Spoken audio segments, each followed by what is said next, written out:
继续来看，国民党的副主席邵玉莹再去率团到北京参加两岸交流合作论坛，是毋是会甲国台办的主任宋德来见面呢？邵玉莹无正面来回应，敢若讲因暗会来参加着国台办举办的暗宴。另外，针对因的党主席郑丽文发出讲。 中国是亲人，邵玉莹嘛表示赞同。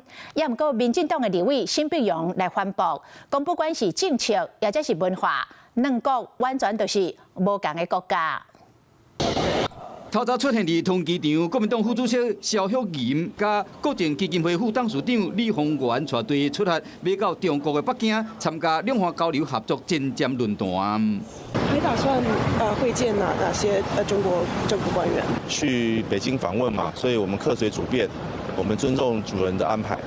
停办9档的国局论坛，佮办邵玉莹无讲见面的名单，也毋过嘛讲因暗会出席国台办举行的晚宴，也就是讲可能会去见到国台办的主任宋德。另外，明仔载会进行规工的论坛，初4会到北京清华大学参访。只是因今仔日去中国国防部局公开到早起6点为止，24小时内总共侦测到共计6台持续伫台海附近活动。民进党中国部更加公布数字指出，中基招台为2020年的380架次增加到2025年的5709架次，增加15倍。中国已经将台海纳入铺设地带行动的核心场域，一步一步地刷安全边界。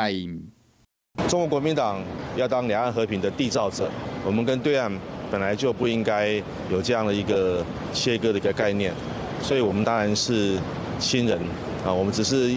在政治上的分歧还没有解决。我想要摆低姿态我想要跟你多交流。我希望能够用别的方式去防止这个所谓的武力犯台。其实最后都是缘木求鱼，两个国家就完全是不同的国家。在台海情势紧张的气氛下，国民党带团去参访中国，双方的一举一动，外界拢真关心。 Hello， 我是蒋欣梅。想要抢先掌握最及时的新闻资讯吗？赶快订阅、按赞、开启小铃铛，锁定华视新闻 YouTube 频道。